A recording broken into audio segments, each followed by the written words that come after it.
Expensive driver shafts are worth the money. Walk into any pro shop and you'll see driver shafts priced at $350, $400, even $500. The sales pitch is compelling. These premium shafts use advanced materials, precise engineering, and cutting-edge technology that will add distance and accuracy to your drives. Golf magazines reinforce this myth with glossy advertisements showcasing tour professionals and promises of breakthrough performance. The implication is clear. If you're serious about golf, you need to invest in premium equipment. The truth behind the pricing reveals a different reality entirely. Industry manufacturing data shows these premium shafts cost between $15 and $25 to produce in bulk for OEM manufacturers. The remaining $325 to $475 goes toward marketing budgets, endorsement deals, and profit margins that dwarf most luxury goods. A shaft designer from a major company was once asked about the most important aspect of shaft development. His answer wasn't about performance engineering or material science, it was color. Companies know golfers buy with their eyes and ego, not measurable performance data.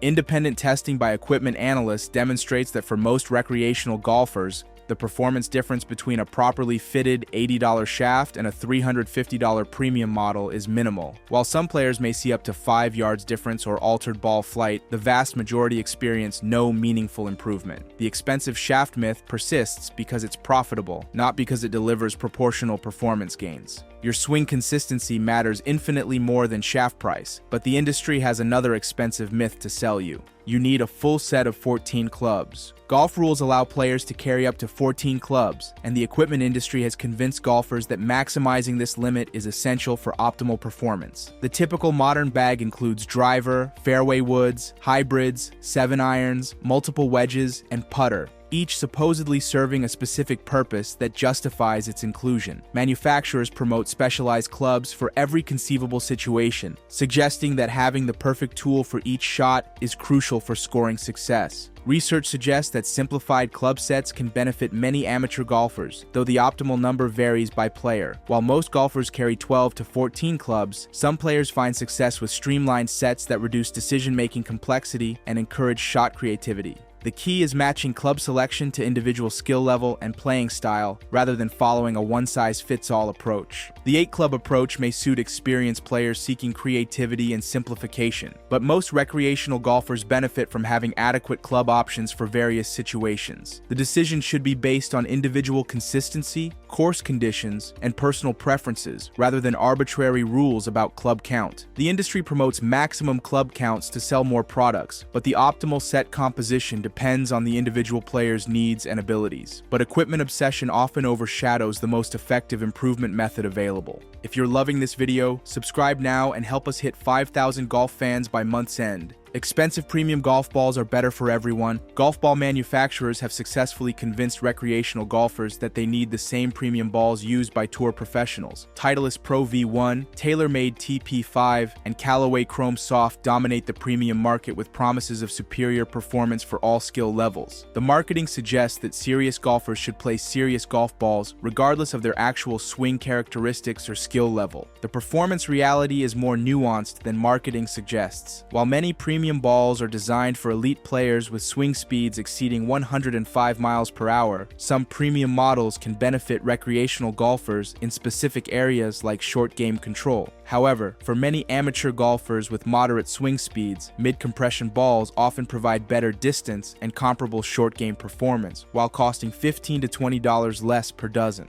Blind testing studies reveal compelling evidence about ball selection. When average golfers hit various balls without knowing which brand they're using, they often cannot consistently identify performance differences between premium and mid-range options around the greens. The perceived feel difference is frequently psychological, influenced by knowing which expensive ball they're playing. Most amateur golfers would benefit from ball fitting based on their actual swing characteristics, rather than copying tour professionals, but the obsession with copying professionals extends beyond equipment into swing instruction. Iron lofts are stronger because of new technology. Golf equipment companies promote the idea that modern irons hit the ball farther than older models due to advanced technology, improved materials, and superior engineering. Marketing materials showcase thin faces, perimeter weighting, and sophisticated manufacturing processes that supposedly generate more distance. The implication is that technological advancement has genuinely improved iron performance, making older clubs obsolete and justifying regular equipment upgrades. The truth reveals that distance gains come primarily from loft strengthening rather than pure technology. A pitching wedge from a 1970s Pingwine 2 set measured 52 degrees of loft. Today's game improvement pitching wedges typically measure 43 to 45 degrees, while players' irons range from 46 to 48 degrees, representing significant loft strengthening across the industry. However, technological advances do contribute to performance improvements beyond just loft changes. Modern face designs, improved weighting, and better materials enhance launch conditions and forgiveness compared to older clubs. The loft manipulation creates a cascading problem throughout iron sets, compressing the traditional range and making it harder to hit specific distances. This forces golfers to carry additional wedges to fill the gaps that manufacturers created, then sells you more clubs to solve the problem they engineered. But distance obsession extends beyond iron lofts into driver marketing.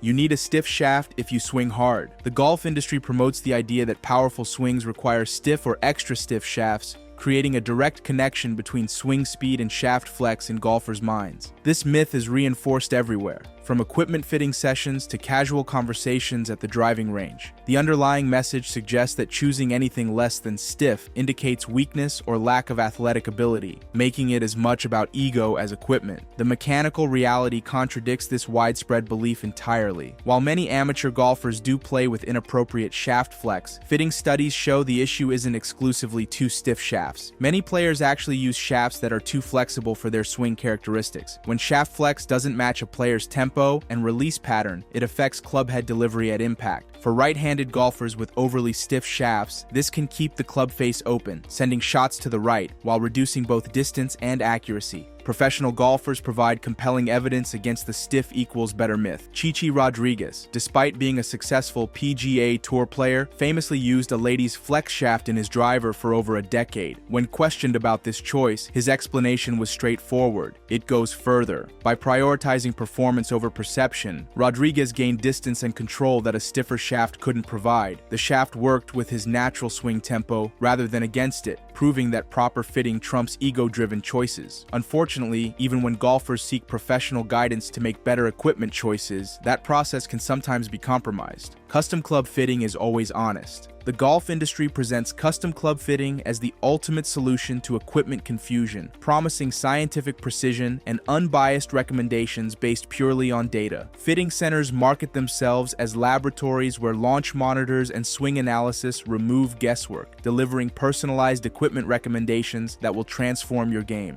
The process appears legitimate: sophisticated technology, detailed measurements, and professional expertise all working to find your perfect clubs. While most certified fitters adhere to professional standards and genuinely aim for proper fits, issues can arise in sales-driven retail environments. Some fitters may be incentivized to promote specific brands or higher-margin products rather than focusing solely on performance. This can manifest as comparing inappropriate club types, testing a game improvement iron suitable for a player's skill level against a difficult-to-hit blade completely wrong for their swing, then using the predictably poor blade results to justify the predetermined recommendation. The key insight is that fitting quality varies significantly based on the fitter's training, certification, and compensation structure. Independent fitters with no brand affiliations typically provide more objective recommendations than those working in manufacturer-sponsored facilities or commission-based retail environments. High handicap players with inconsistent swing patterns often see minimal benefit from expensive custom fitting compared to properly fitted standard options, making the investment questionable for many recreational golfers. This manipulation of specifications extends beyond fitting into the clubs themselves, particularly with iron lofts. You need the latest driver technology. Every year, major golf manufacturers launch new drivers with bold marketing claims about revolutionary technology and significant distance gains. Advertisements promise 10 to 15 additional yards through advanced materials, improved aerodynamics, and breakthrough engineering. The marketing creates urgency by suggesting that playing older equipment puts you at a competitive disadvantage, encouraging golfers to upgrade annually to maintain peak performance. Independent testing reveals a stark contrast to these marketing promises. Equipment analysis by organizations like MyGolfSpy consistently shows that year-over-year distance gains for new drivers average just 1 to 3 yards, with some models showing no improvement at all. The USGA's Distance Insights report demonstrates that despite constant innovation, average driving distance on the PGA Tour has increased by only 30 yards over the past 40 years, with much of that gain attributed to player fitness rather than equipment advances. The regulatory reality explains this performance plateau. Since 1998, the USGA has limited drivers to a coefficient of restitution of 0.83, meaning they can only return 83% of energy to the ball. Modern drivers have operated at this legal limit for years, making meaningful performance improvements nearly impossible within current rules. A properly fitted driver from 5 to 7 years ago will perform virtually identically to the latest model for most golfers. The $550 spent on a new driver would generate better results invested in lessons or professional fitting of existing equipment. If you're loving this video, you can hit the super thanks button and support our channel. More distance is the key to lower scores. The golf industry has built an entire marketing ecosystem around the promise of additional distance, suggesting that hitting the ball farther is the most direct path to lower scores. Driver advertisements focus almost exclusively on yardage gains. Training aids promise to add distance to every club, and instruction often emphasizes power over precision. The underlying message is clear: longer drives lead to shorter approach shots, which should result in better scores. Statistical analysis of amateur golf performance reveals a more complex reality. Research by Mark Brody shows that for recreational golfers, short game improvement typically yields greater scoring benefits than equivalent gains in driving distance. While added distance does provide advantages, particularly for approach shots and course management, the impact varies significantly by skill level and course conditions. For higher handicap players, avoiding big mistakes often matters more than gaining extra yards. Additional research by Arcos Golf, analyzing thousands of amateur rounds, found that players prioritizing accuracy over distance often scored better at various handicap levels. Golfers who kept drives in play, even sacrificing some yardage, frequently achieved better overall results than those chasing maximum distance. The professional game's distance focus doesn't always translate to amateur golf, where course management and consistency often trump raw power. The industry promotes distance because it's marketable and measurable, not necessarily because it's the most effective improvement strategy for all recreational players. This misguided focus extends to equipment selection as well. Outro: the golf industry profits from selling dreams, not solutions. While equipment matters, proper fitting trumps premium pricing, lessons outperform gear upgrades, and playing within your abilities beats copying professionals. Focus on fundamentals, practice with purpose, and choose equipment that matches your actual swing rather than your aspirations. Thanks for watching, and watch our next video here.